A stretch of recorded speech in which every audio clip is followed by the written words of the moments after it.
All right, so we ran a couple of drills. We both shot each other's rifles. Witzke, where do you stand? What's the optic for a do-everything rifle in your point of view? I'm still on the LPVO side. Yeah? What's your gripes with the dot and the magnifier? I'm just used to an LPVO at this point. Yeah. And I mean, obviously shooting a different rifle is a little bit different. Sure, maybe we should next time swap optics onto rifles or something. But... yeah, maybe, but I don't see a downside to this. Like, yeah. we were hitting out the 300 with it just fine. Yeah. So it all comes down to personal feel, and I feel like the LPVO is better for me. Yeah. But what about you? I'm gonna have to go with the dot sight and the 3x magnifier. Again, shout out to Vortex for providing this magnifier, and in that LPVO, that's obviously the stock flashlight mount that came. I need to update that with something more solid. Anyway. One thing I noticed with mine, it's super sunny out today, and shooting on the move, I was losing the dot a little bit. It just seemed really faint. I got the 2 MOA dot on my Trigicon, and that's a benefit of your LPVO, is that no matter what's going on with the illumination, you have those crosshairs in there as a reference. So I do like that. We didn't even run illumination on that. I know, yeah, for sure. So I did fight your scope shadow a little bit when we were shooting offhand, so we'd already been moving. It's like 100 degrees outside, kind of huffing and puffing a bit, and finding that right eye relief and centering in that, figuring out your scope shadow, especially when you're cranked all the way over, what was that, 8 power? yeah. Yeah, you're definitely wrestling with that, where it's not an issue with the magnifier at all. There's almost zero scope shadow, which I like, especially for dynamic kind of shooting on the move, shooting multiple targets and shooting fast.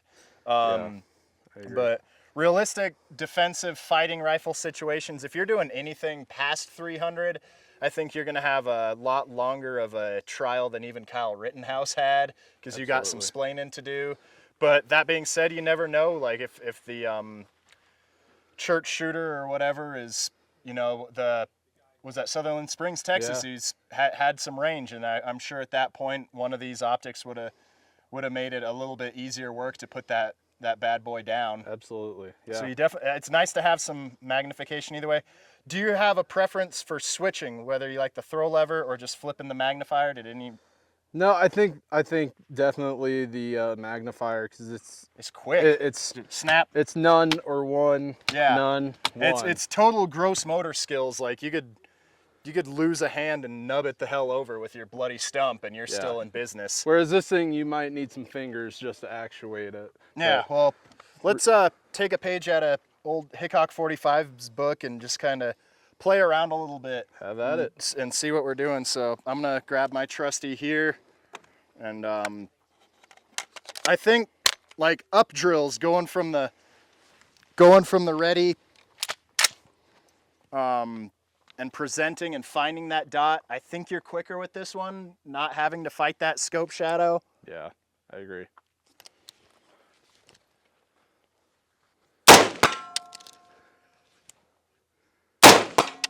I mean, that's 100 yards, and it's relatively quick. You know, I'm not Travis Haley, I'm not Taryn Butler, but I don't feel like anything that's slowing me down there is the gun's fault. It's more my lack of practice doing it, but...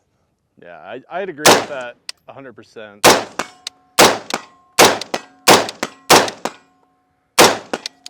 I'd agree with that 100%, because that's kind of what I was going through with shooting your rifle. Yeah. Like, dude, there's nothing wrong with your rifle, but, you know, getting used to this grip, the stock collapsed on me.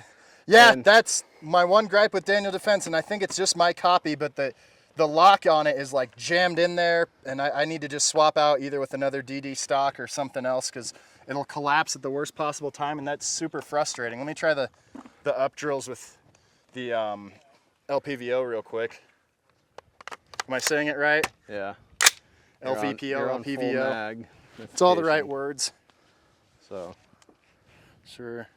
Cranked all the way up to 8, which definitely throws you down, and I don't see myself in the heat of the moment doing anything other than 1 or 8. Right, I agree. And the one thing with that is that when you zoom into 8, you lose most of your eye box. So you gotta be directly behind it. That's the problem with LPVOs versus a red dot with a magnifier. I think where you 3 could be to 4 anywhere. power is kind of a sweet spot for that, where you got just enough magnification to do the trick, but not so much that you're fighting with your equipment. Exactly. Let's see. So this is 8 power. Ah, where are you?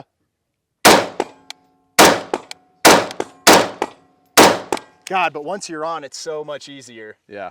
Like that silhouette target at 100 yards is very large. In here, it's just, you got to find it first. It just feels like you got a bigger margin of error once you're all the way magnified. Yeah. So maybe if I were to go LPVO, I wouldn't do the big 8 power behemoth. Yeah. Like, I know there's 6s there. I got a 6. There's even 1 to 4s that. 1 to 4 might be pretty sweet. Like, I grew up in the Marine Corps shooting 4 power ACOGs, and they're still my favorite.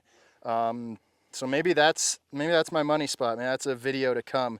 So let me see what 3 power looks like to make it kind of apples to apples here. That's a lot quicker, but it's still, I mean, obviously it's just a significantly longer tube, so there's going to be more alignment that is necessary. Yeah, I agree.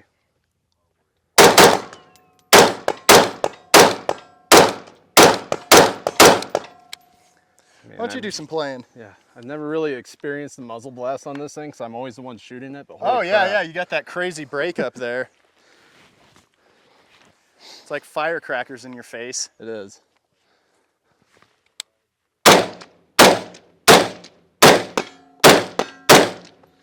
That's 1 power.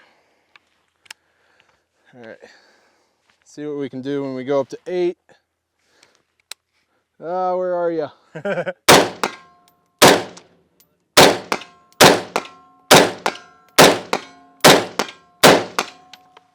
So yeah, you're on once you get up to 8, but again, you're fighting that eye box. It's slower. It's like anything with shooting, you get into the balance of speed and accuracy discussion, and I think this is your for speed right here.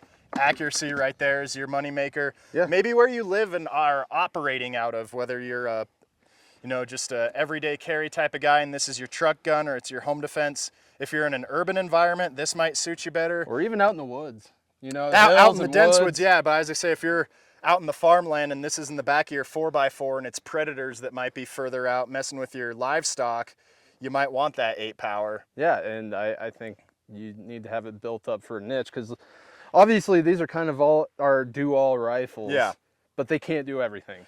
Yeah, no rifle can do everything, but I think for do most everything, it's going to be a setup similar to these. I like 16-inch guns, 14.5's cool, and even as low as 10.5. Yeah, 10.5. You're probably as low as you'd want to go. Yeah, I would agree. I have a 10.5, and it's decent out to 300, maybe even 400. But you know, for a CQB gun, it works just fine. But yeah, for sure. I mean, a lot of people significantly more badass than us have done a lot of good work with a 10.5-inch gun. Yeah, I agree. But in the end, I think I'm dot and a magnifier. I think is my choice. Yeah, I'm still LPVO, but we can agree to disagree here. What about shooting on the move? Did you notice a difference? I didn't notice that much of a difference, to be honest, because once I find that eye box, I secure myself to that cheek weld. Yeah. That keeps me in. It's just finding that eye box. But yeah. With this, I obviously much faster with just the red dot, to be honest. Yeah. Much faster. So for sure. But well, cool. Comment below. What's your preference? LPVO, red dot, reflex sight, iron sights, magnifiers, ACOGs, fixed 4 power.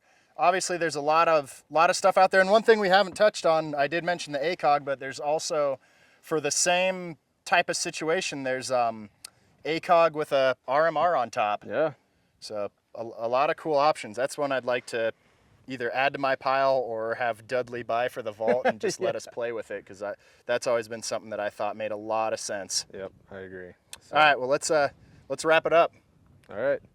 See ya. See ya.